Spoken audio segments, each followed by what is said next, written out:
The VAR Show. The one place for your weekly football update.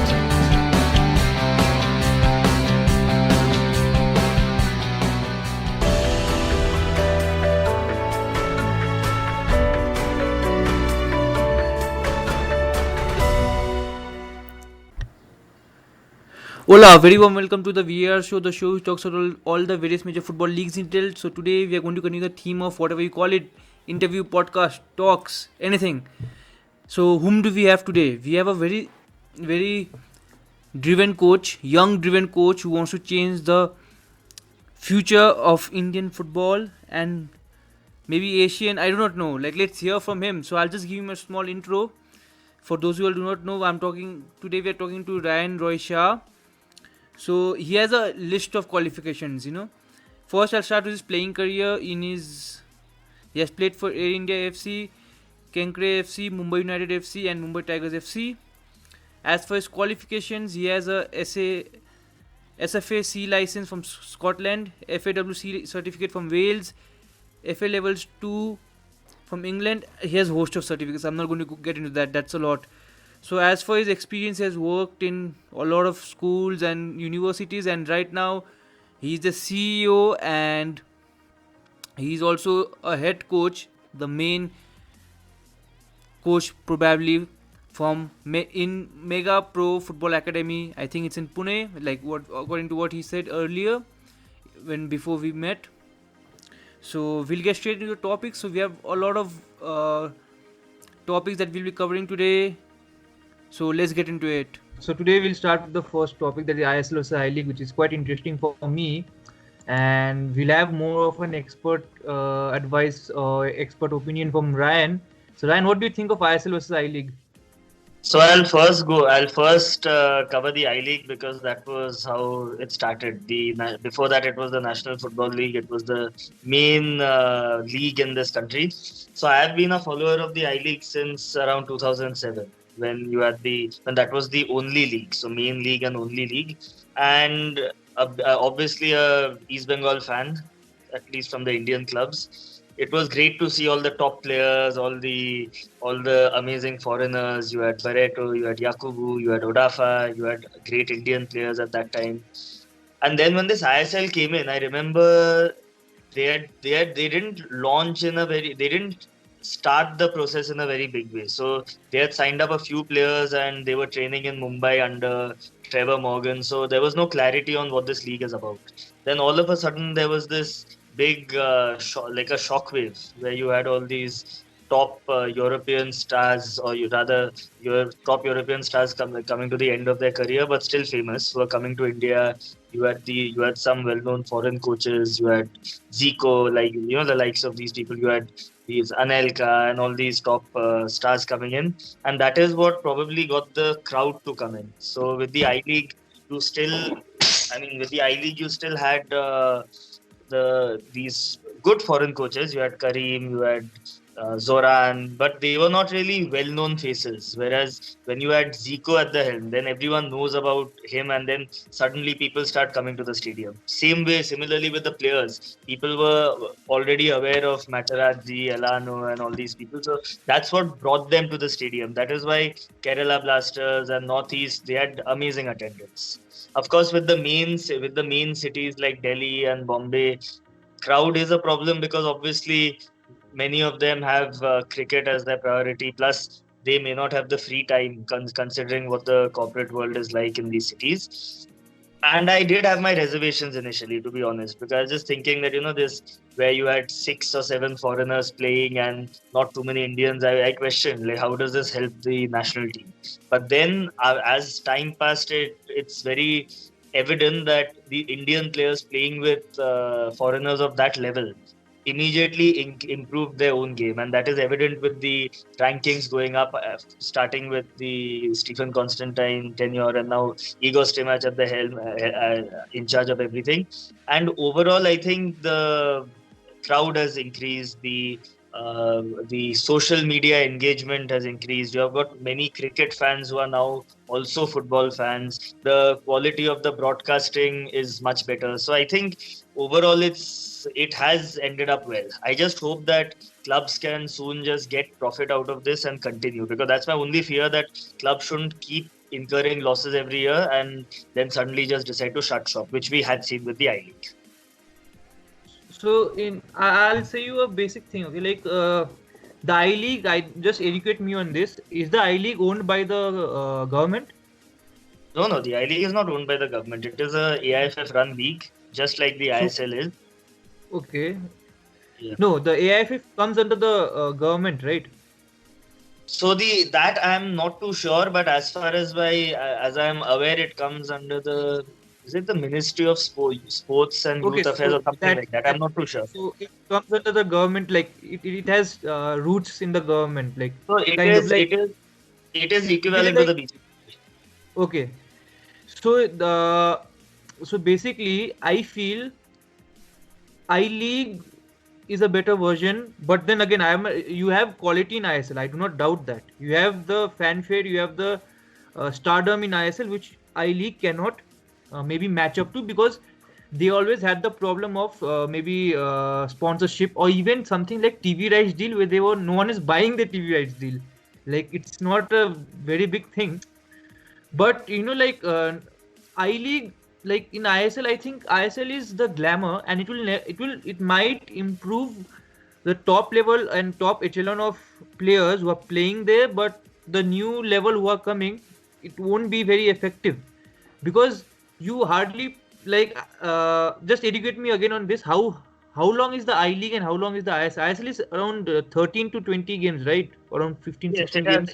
It has increased, but then the I-League teams are also reducing. I mean, you can see that Bengaluru, the moment they got the opportunity, they moved to the ISL. Mohan Bagan are next year going to join ATK. East Bengal are also supposed to be doing that. So it's evident that the future remains in ISL instead of the I-League. No, the future remains, I think, for India is not prioritizing ISL or I-League, is prioritizing one proper league which runs well and is spread across maybe the full calendar, like maybe a 10-month calendar, or maybe even a 9-month football calendar will be beneficial than maybe say ISL or I-League. Okay, because I feel you have ISL, you have I-League, okay, you are playing and you're having a lot of games and you're getting the exposure, whatever, but you are not developing the talents. Like, it's too short, and like maybe games are so less. And again, you can correct me if I'm wrong, there are also talks that like many clubs cannot participate in the AFC Cup, because I do not know, I just read an article, because they do not meet the ISL or the I-League do not meet the minimum amount of games a league should be to participate. Right. So all I can say is that, I mean, most of us probably want a unified league. Obviously, no one enjoys having two leagues where one is competing against the other. It's not fair. But then again, how many of the I-League teams can pay the franchisee fee of 15 crores? All these kind of things matter, because the spending power is much higher with the ISL teams than the I-League teams. But what I feel with I-League is, it has got its roots, like it goes deep down to the people. Like people could actually root for it. Like, I get now, you might say that ISL, people are more into ISL and they associate themselves more with ISL. Yes, that is of course, because people always want to associate themselves with the glamour. They don't want to associate themselves with something which is not that good. But I-League, like if you see from the Northeast itself, you have Lajong, you have Ezwal. I know only these two on the back of my head, the names. You see like two clubs who are powerful in the I-League, whereas in the ISL you stereotype that as one as Northeast, Yeah. So it's not that. No, so at least as far as I know, Lajong are not playing I-League. See, so everyone, Why? because they're not playing. They got relegated, and then I think they decided not to run a team in the I-League. So even these ones, because the only legacy clubs are East Bengal and Mohan Bagan. Regardless of what league they are playing in, they will have fans. That's for sure, because they are running for over 100 years, kind of thing. Apart from them, how many of the I-League teams really have a backbone, of supporters or anything like that? Now, it was great that Aizawl won the I-League. There was a lot of fanfare and all that. But then now it completely got depleted because, as you rightly said, that people go for the glamour part and all that. But then I would rather have that glamour which engages more fans into it, where when there are more fans, there's more of a chance of clubs earning and sustaining, rather than have an I League with 200 people appearing at the stadium and not so not and the coverage not being too good. It just makes it not look good. Yeah, but And then again, okay, I'd like to cut you on that. It's like, uh, I don't know whether the story of real Kashmir. You would never have the story like that in something like a ISL, because a club like that would never be able to pay the franchisee fee. So as interviewing the Real Kashmir coach, he's very qualified. He played for Rangers and he won a lot of trophies and everything.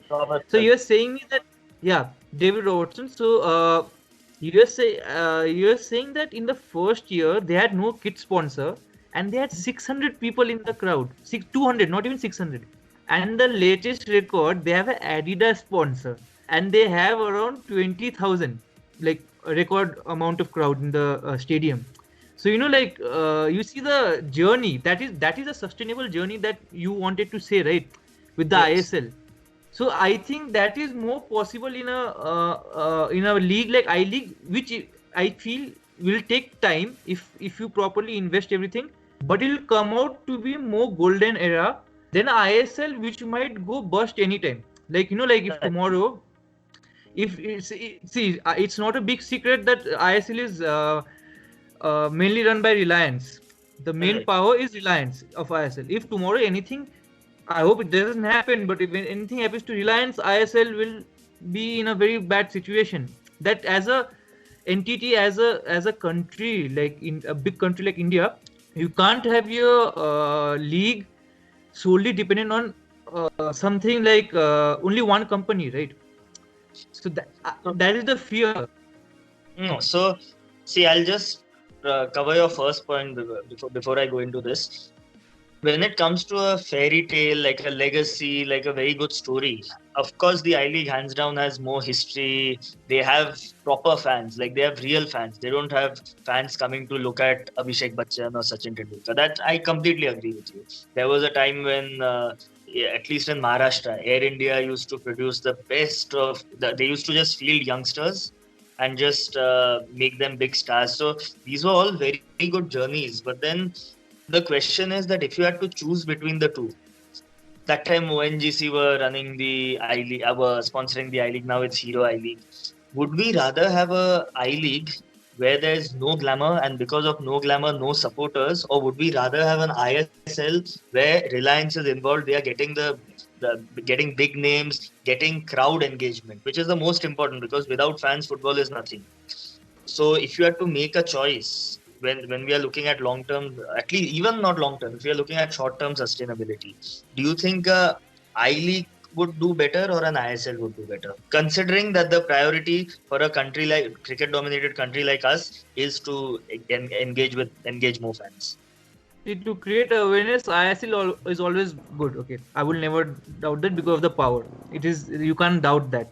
Okay, but now I'll come to the second question, which is also our second topic, which we'll discuss. So it's a good segue. So I have another problem with ISL is that the coach. Okay, out of the 10, I think there are 10 teams, and out of 10 teams, around 6 are Spanish, 6 or Yeah. 7, I do not know exactly, and the rest are foreign nationals. Absolutely. And there are no Indian nationals. So unless maybe the Indian nationals are not qualified, I do not know like why they are not giving them, or they are I some of them even said that there's some rule that you can only have a foreign national as a coach or something. I'm not sure on that. So like with that idea, you will never develop the coaches in a country. You can have all the license, everything, but if you are not taking charge of a main team, you will never Right. be able to develop. And similarly in I League now, someone like Yan Law at 27 years old, he is the coach of Minerva Punjab. You know what I Right. mean? Like, so I think that. What do you think of the coach education in India? So I'll comment on the foreigners versus Indian part of coaching. So there was a rule, yes, that you must have a foreign coach, and obviously that's because I won't criticize that decision, because when it was a new league, well-known foreigners would bring the crowd in. People are saying, okay, there's a foreign coach coaching, that immediately enhances the engagement. I'm constantly using the word engagement because that is what's required in Indian football. That rule was existing, but now you can, I think from next year, you can have AFC pro license coaches, or so qualified coaches, pro license coaches who are Indians as head coaches. So it is a journey that took time, but there is obviously now, there will be justice to Indian coaches. I would say that foreign coaches are, perhaps not technically, they are tactically much more competent than the Indian coaches. And it's not the Indian coaches to blame, but it's because foreigners, I mean, in the countries they are from, football is a culture. It's the main sport there. That's all they know.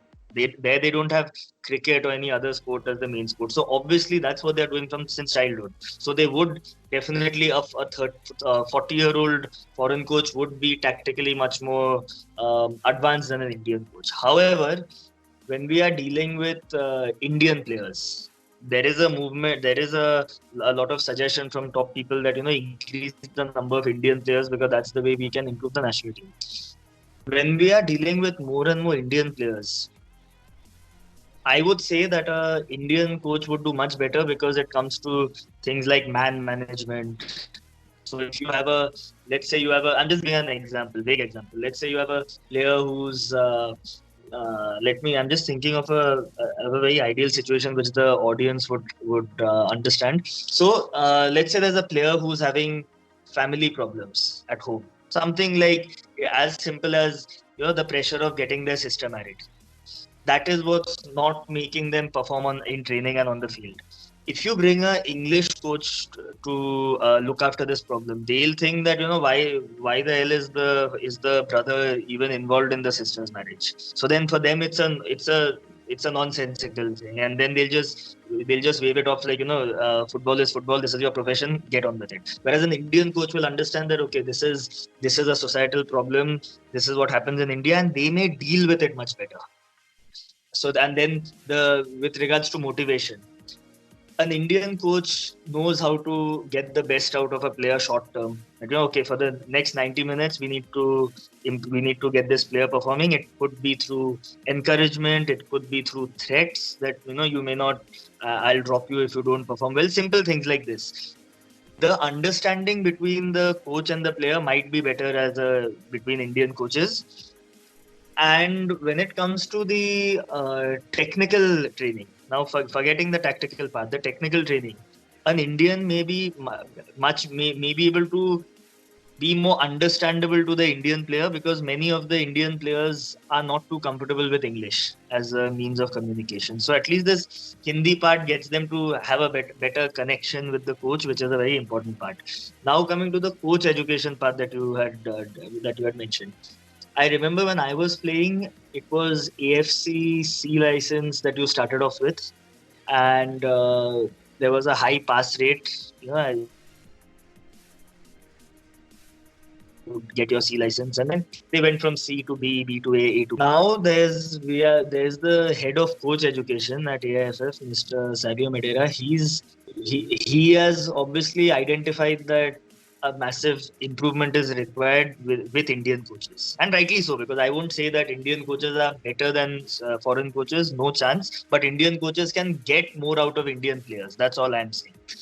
Because he's identified that, and he's quite a passionate coach educator when it comes, and he's basically, if you have not heard of him, he's in charge of the entire coach education process in India. He has identified that Indian coaches need to start becoming more competent, rightly so. That's why he's now created a E license. So it used to, first you started off with a C license, now then you had to start off from a D license. And now the best part is that you have even got a E license. So if you notice, it's becoming tougher for Indian coaches to get qualified and reach the A license or pro license. It's much tougher. You have more courses to attend. The quality of instructors has improved. The topics covered has improved, and I think many coaches may look at it as a challenge. That there's big fees have to be put into these courses. Will we get a return on that? But if you are looking at it purely from a education perspective, I think these things are good. Earlier, you had people directly getting into the D license without having basic knowledge. So you had a tennis coach getting into the D license. For them now, there's the E license, which is grassroots. All they teach is how do you get a session going. That's all. How do you train a player? Nothing to do with coaching, making corrections. Then D license is more about getting those training, the training going, obviously time management and things like that, and getting basic coaching points in. Then you go on to the C license, which looks at how do you identify the problems in the training in the session, and whether you stop it at the right time. There's another thing introduced about in the exam, at least, that two coaches after they have given their own session, you'll have two coaches competing against each other in a session where they get three opportunities to stop, and then they are evaluated on whether they stop it properly. So this from this entire explanation, one can understand that the AIFF at least are trying very, very hard to make Indian coaches competent. And in the process, many people are failing their coaching courses and things like that. But then I think that's required. If you just get everyone to pass their courses, then I don't see how Indian coaches will get at least on the equivalent level to a foreign coach. So then my next question, okay, it might be I'm not trying to directly attack you, but I'm just trying to show you like whether it is I just wanted to learn like what it is. I have not done a license as such. I have done diplomas, but I have not done license. You have done license in both in Europe as well as in India, and I think AFC also. But when I was going through your LinkedIn, Right. I see you write a result-driven European qualified coach. So is like a European license of more value or more educative than a Asian or a Indian license? Yes, so if we are making let's say we are making, it's a very good question. Let's say we are making a comparison between European licenses or a Asian license, not even Indian. I'm saying Asia. So if we are comparing the whole of Europe, we compare it with the whole of Asia. And now let's say we go more specific. We compare the English license or the Welsh license with the Indian license. Because of the culture where football has been a main sport in those countries, it is obvious that the quality of courses would be more over there, because you have got these coaches who have been in the game at a very good level over there. Their tactical competency is much higher. In India, you have got instructors who are doing a good job, but then they are also still learning the trade. You can't say that they are complete experts. The way it's conducted, you may feel that it's more fun in the foreign courses and things like that. But when it comes to learning, you can learn from anyone. In fact, I still learn from unlicensed coaches. So if we go with an open mind, you can learn from both. When it comes to why one mentions, obviously from a global perspective, a European license is more recognized than an Asian one. Asian, I'm not just saying Indian, it's more recognized than an AFC license. However, in India, if you have to work in India, you need to get your European license equalized. So you can't just say that I'm a UFRC license or things like that and then immediately start working. There are guidelines that the AIFF has set. So if one has the ambition to work in India, it's simple. You just get your license equalized and work. So if you have a C license from a European association, whatever the AIFF deems it's equivalent to, you get that done and you start your work. So if we are looking at comparisons, I think you get the best of both worlds. Okay, like you said, maybe because of the culture and whatever that they have, maybe tradition, they have more experience and more maybe they know the in-house of how to do it. So do you think maybe something like ISL, where you have a European coach and who have learned from the best during their playing days? Most coaches are players in ISL, and they have come and they are imparting knowledges. So do you think we'll have a new batch of players who will be transitioning from their playing career to the coaching career? So again, I'll just talk about your first part again, because there are two kind of topics mixed in one. So the first one would be that Indians will reach the European quality of coaching definitely, but it may take more than 10 years or 20 years. But then the journey has started. So the entire attempt has started with these coaching courses and with the influx of foreign people in Indian football. So Indians are bound to learn definitely.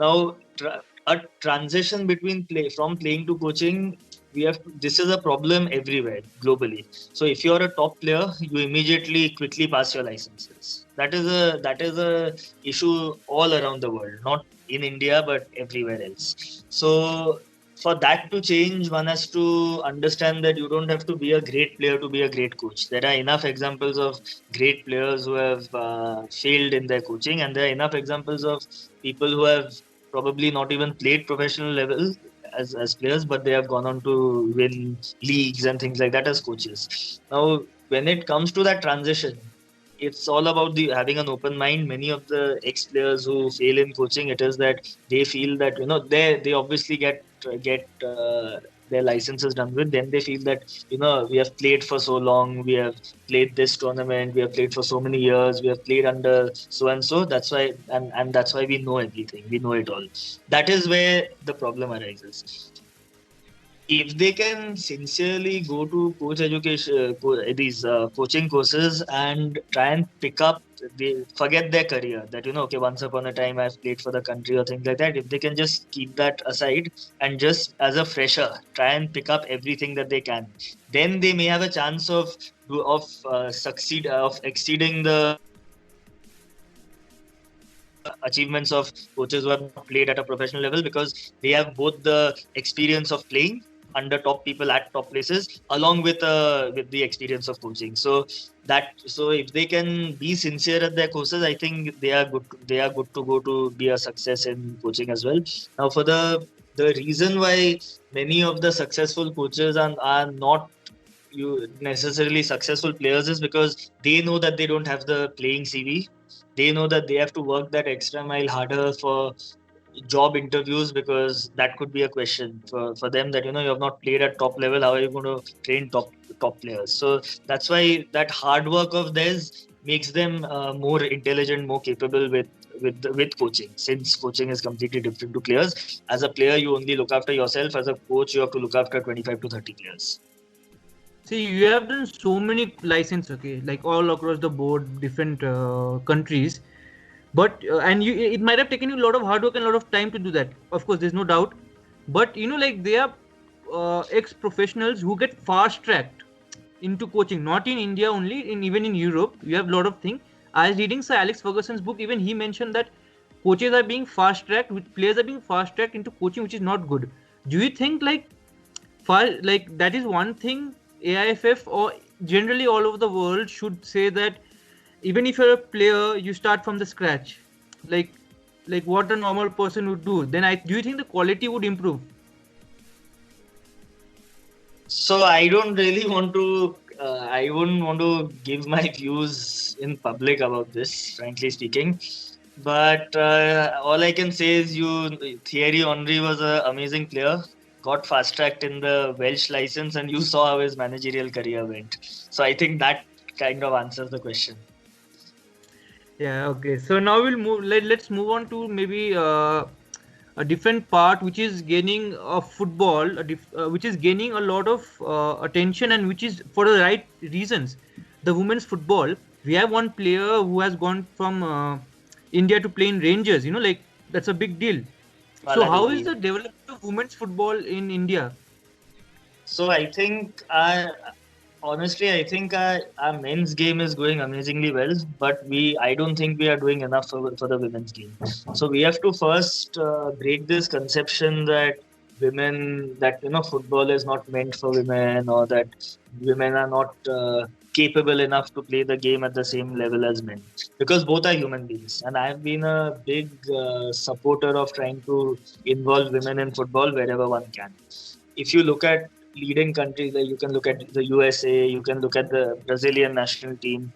One thing I'm sure of is that if you put the women's team up against an I-League team, I am 100% sure that the results will go in favor of the women's team.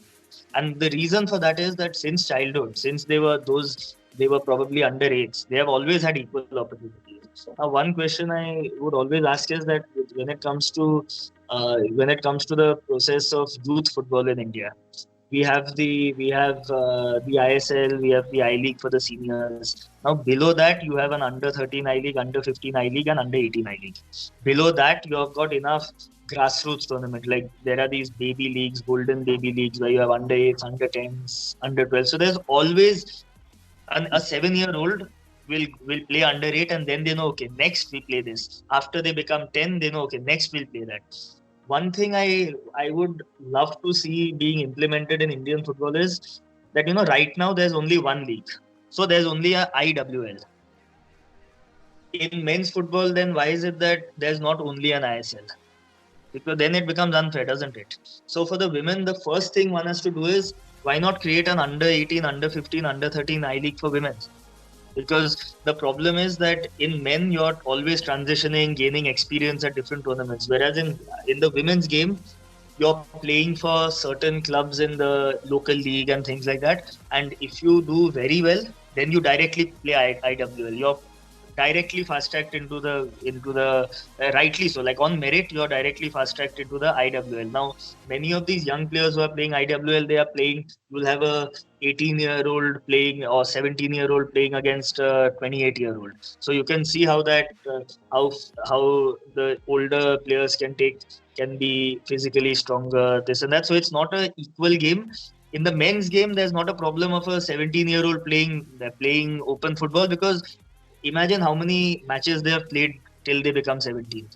They are playing 2 or 3 leagues. Apart from that, they are playing 5 or 6 aside tournaments where they are getting more touches on the ball. So how I am personally trying to change it is that at my academy, the academy in Pune, we have 2 girls in our oldest age group. Apart from that, we have 3 girls in our junior age group.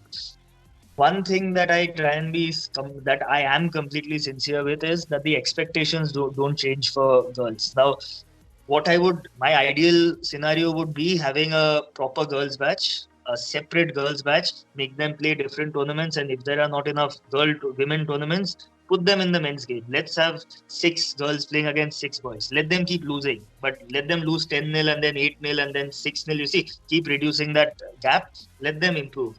So for a long time, we are the under 15 team that we have, which is boys and girls. Our captain was a girl, and on merit, not because because they are a woman and one is trying to force promotion of women. It's because they deserved it, and that girl, both our girls are playing for the state team and things like that. They even played the IWL qualifiers and things like that. But I want to see more people do the same thing as clubs. People shouldn't have this mind block that men are the main people, because after all both are human beings. So then I feel that not giving equal opportunities to women in football is the biggest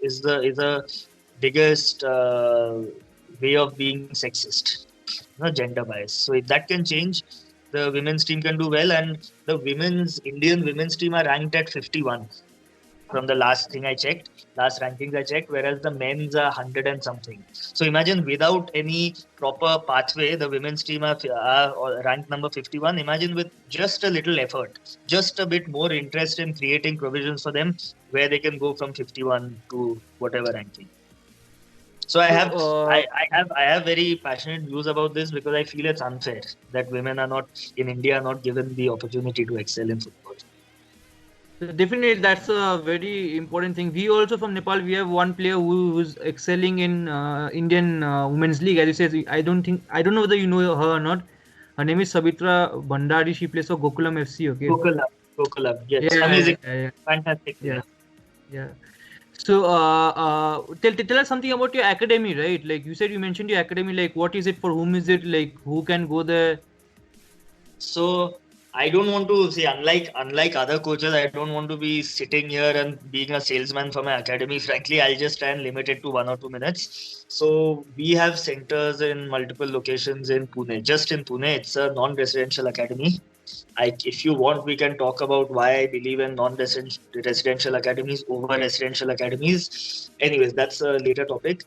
We train, our youngest player is 3 years old. We have a toddlers batch. Our eldest player is 17th. We have broken it into 3 batches. We have a toddlers batch, which trains kids up to 5 years old, so 3 to 5 bracket. We train them for half an hour, but in those half an hour, it's more about maximum touches on the ball. So our sessions are mainly to do with dribbling.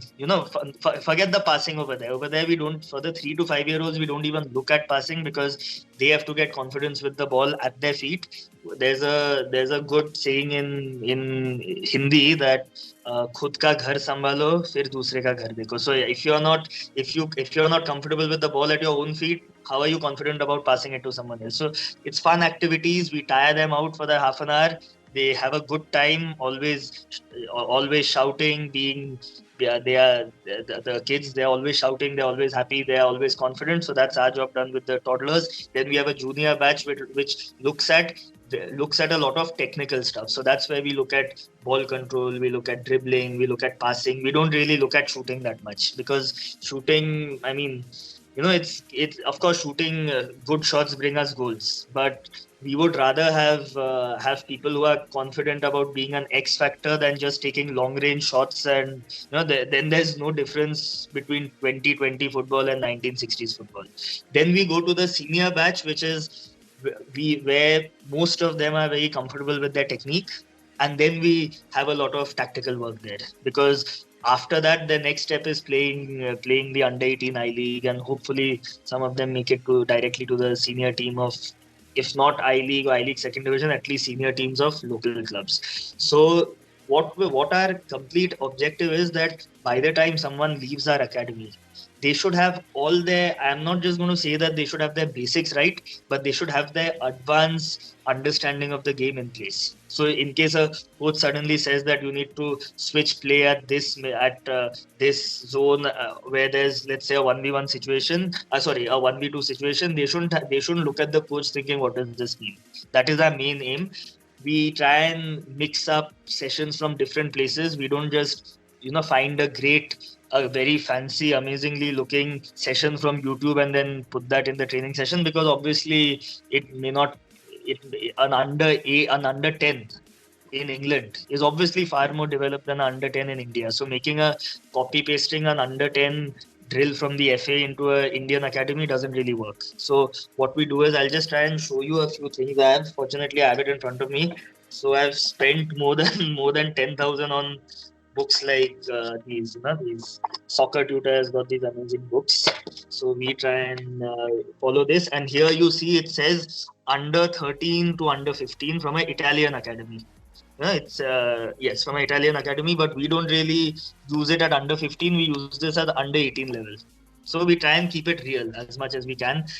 I'm very, very fortunate that we have 3 coaches who are extremely passionate. So they are, their name is Sid, Ache, Sirvi. So they entered the academy with obviously not being fantastic coaches, but then because they had that passion for the game, within one year they are now probably leading coaches in Pune. So that's how we are good. How we are different is that we have got one coach who's 13 years old. Now most people will hear that and say that, are you crazy? Why? So the people who are who are very politically correct or legally correct will say this is child labor, but then he works on a complete voluntary basis because he enjoys coaching. Now abroad I went for the Scottish course. We had some 15-year-old coaches on that. So it's, as long as we are not paying them, it's not child labor. If they have a passion for coaching, why should we deprive them? It's not usual for a 13-year-old to like coaching more than playing. So go ahead.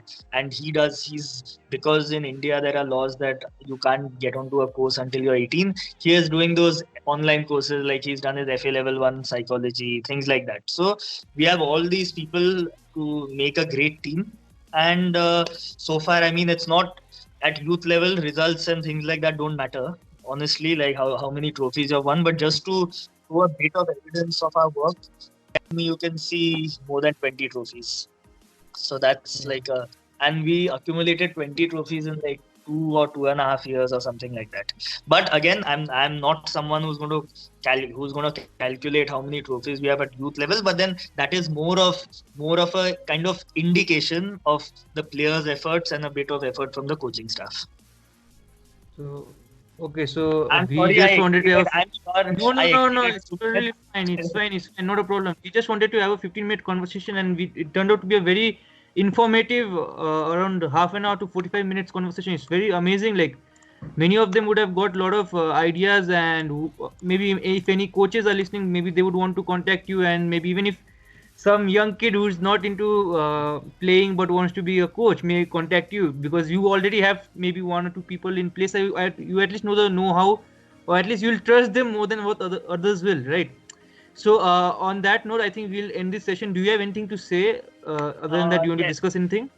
yes, I have 2 or 3 things to say, very basic, 2 or 3 pieces of information that anyone who's looking at coaching as a profession, I'm gonna give a massive disclaimer that becoming a successful coach is harder than becoming a successful player, because in a team you have 25 to 30 players, and you have a coaching staff, so head coach, assistant coach, maybe a first team coach if they have, goalkeeping coach, things like that. Not fitness coach, because that looks at sports science, but at least these things you have 4 to 5 positions only. So a tremendous amount of hard work, research, and a genuine passion is required to be successful as a coach. So one can't. I've seen many coaches who are like, okay, in front of the instructor, in front of someone known in the game, they'll immediately become these very sincere coaches. And the moment people are not looking, they go and have tea during the session, or they have.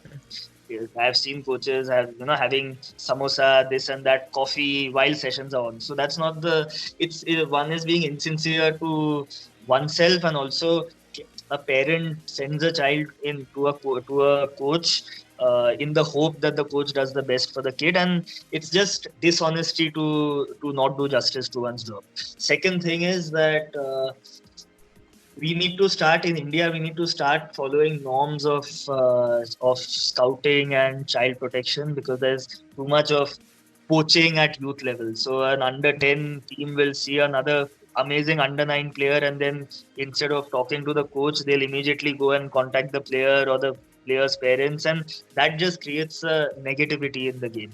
The last point is that we need more people like yourself in India, because I have constantly spoken about engagement. Now, stadium engagement is brilliant, television audience is brilliant, but social media is also brilliant, but in order for more coaches to get recognition of their good work, we need people like you who are willing to cover such people. So instead of you being grateful to me having being a part of your show, I should be grateful that at least you have the desire to recognize people who are doing something in the game.